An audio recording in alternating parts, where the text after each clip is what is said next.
Deadline day, quiet. Yeah, I think we did a lot of business in the summer and prior to it, so and realistically we're where we are in respect to squads and things, and there's a little bit of speculation about some of the players in our squad, which is pleasing, because 18 months ago there was no takers, whereas now we're starting to get people interested. But the pleasing thing is that we're not in a position to get rid of anybody, but when we walked into the football club, that was the plan. We have to produce players in order for the football club to get better, and in respect of their careers, for them to move on.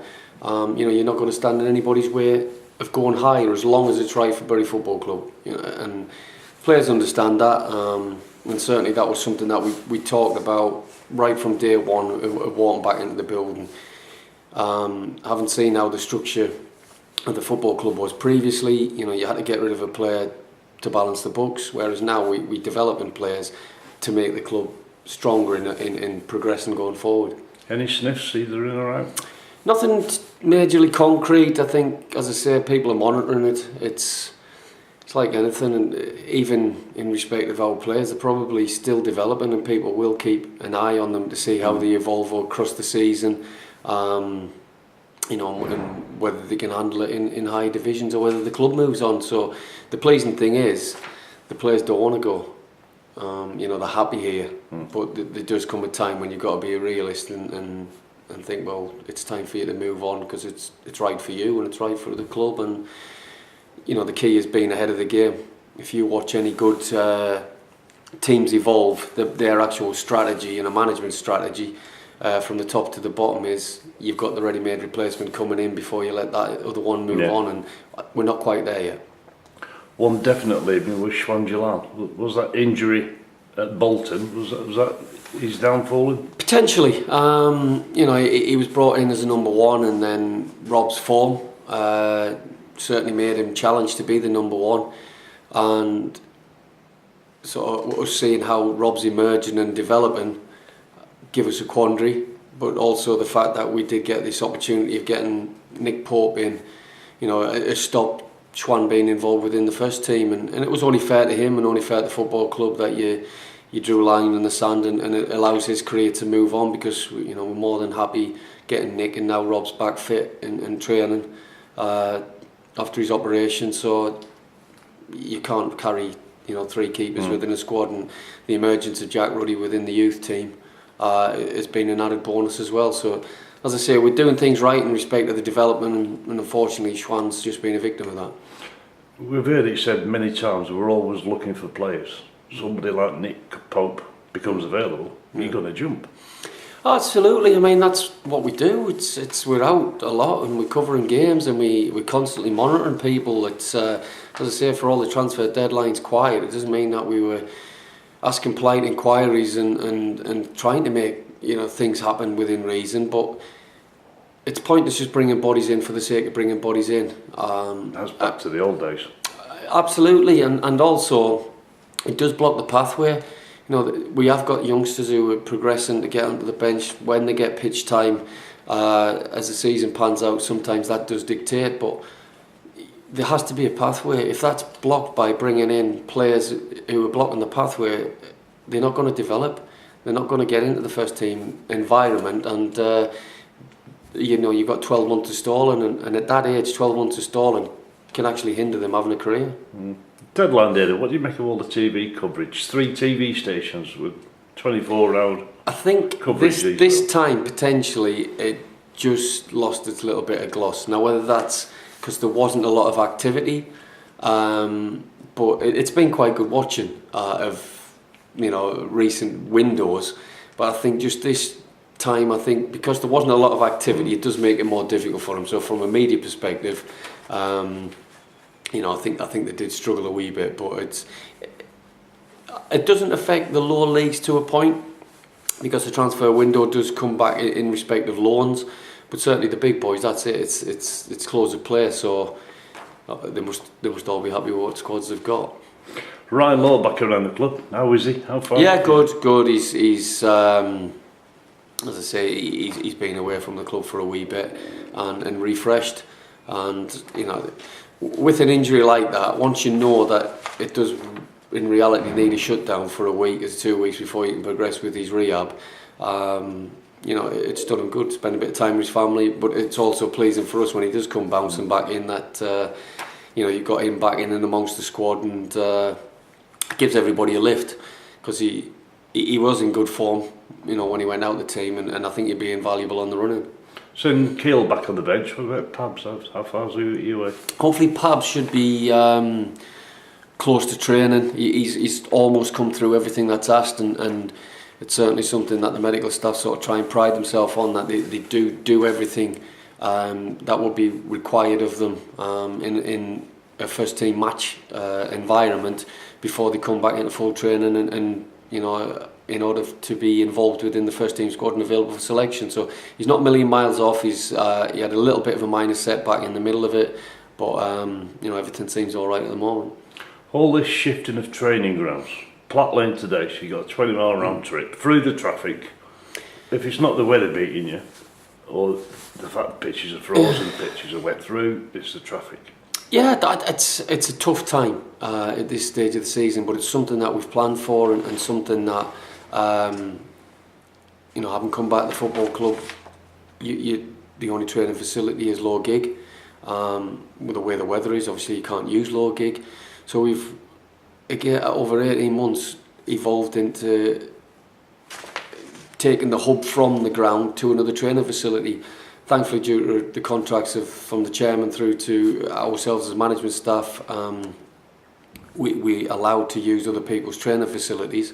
But it's just a case of being organised. It's like everything, you know, the staff go that extra mile. Fair play to the players, they know it, and as long as we can be organised, know what's happening, you just get on with it.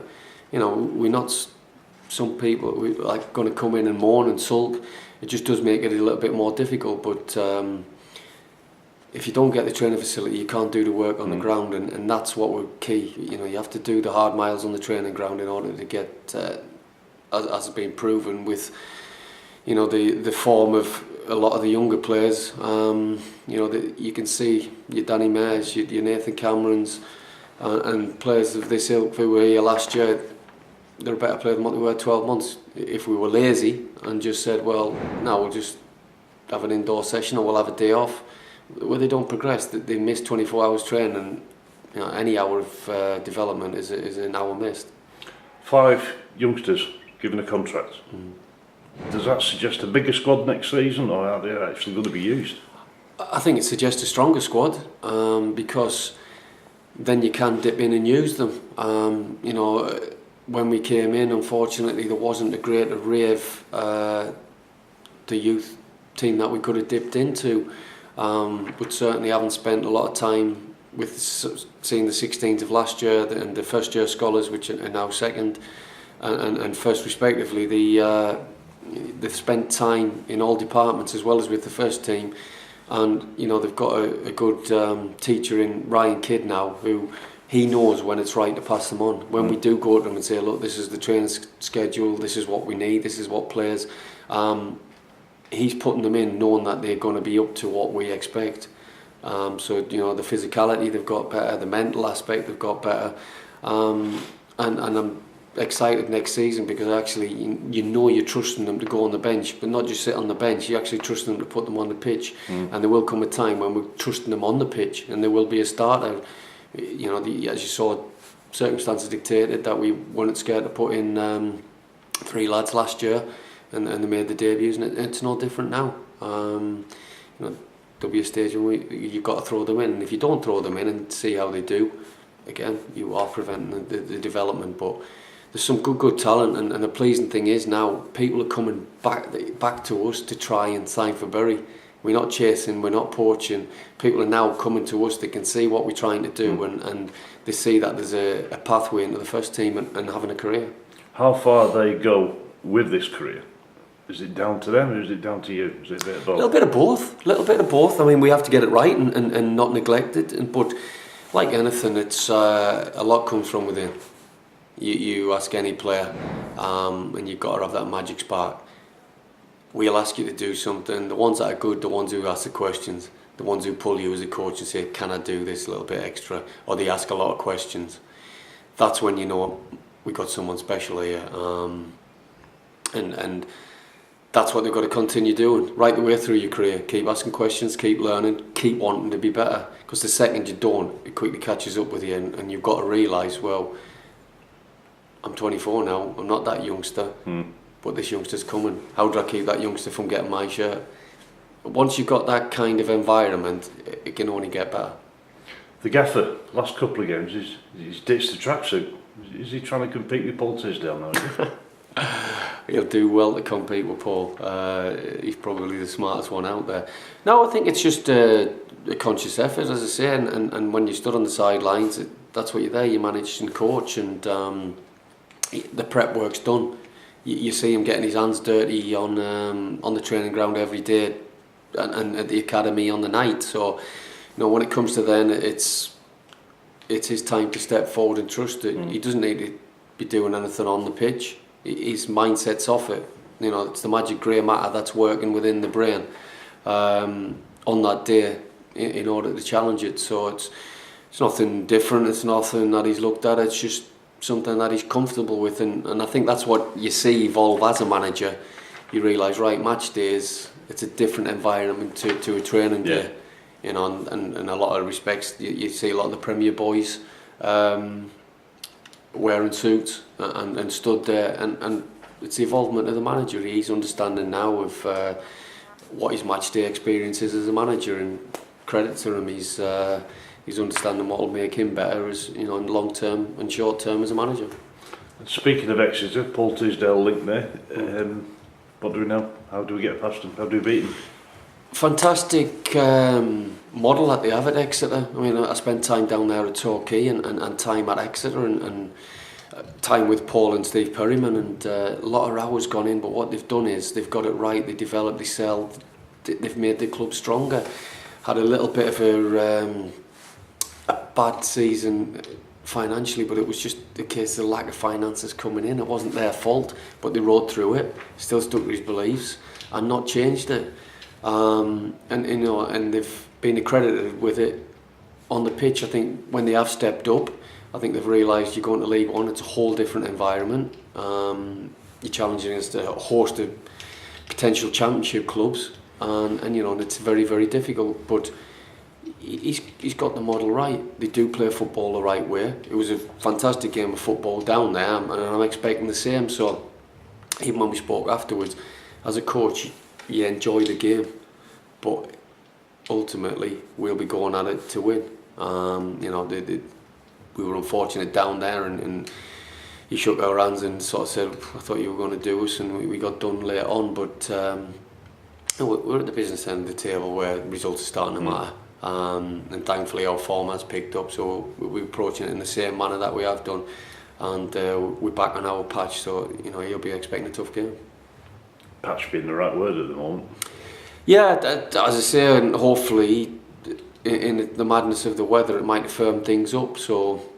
But we've tried to keep doing the same thing and the right thing. Yes, you have to adapt to a certain level. Yes, we've had to do a little bit of changes on the training field and just the mindset of the players. But the philosophy doesn't change, how we're going to try and play and the football and moving forward. And again, that is another key element in how you develop a player. Don't go route one and look out, or there's nothing wrong with it, but with this group of players we've decided this is how we're going to move forward and keep evolving, and also the pitch will evolve, the pitch will get better, elements etc haven't helped, but going forward, as long as the pitch keeps better, the team that we keep putting on the pitch keeps get better, the club will get better. Final one, have you seen the players' quiz? I haven't seen it in its full length, but I did see it in the draft, and it's something, as I say, the players have enjoyed. I don't really think anybody from the squad will be making it on University Challenge, but I think the one thing that does come out of it, you do see the team spirit that's in the camp, and the closeness and togetherness, and that's the bit that gets you through this stage of the season. We had a tough November, and we've come through it, and they've got that bounce back ability that you need. You go to Burton, tough game, frustrated, but we competed, and as I say, you're bouncing straight into another one against a playoff rival. And if you want to keep chasing and looking forwards, these are the games that you look forward to. But no, as I say, that they're looking up to it now, and I think one or two are a little bit nervous when they'll be asked to do it. So we'll keep looking and having a laugh. But again, I suppose in a management front, when we get asked to do it, we might be a bit nervous. I think you might have to get a maths tutor in for Nicky. Yeah, but funnily enough, for all footballers, they always know how much they earn and how much they want in a contract. So no, he might need one, but he doesn't need one in that.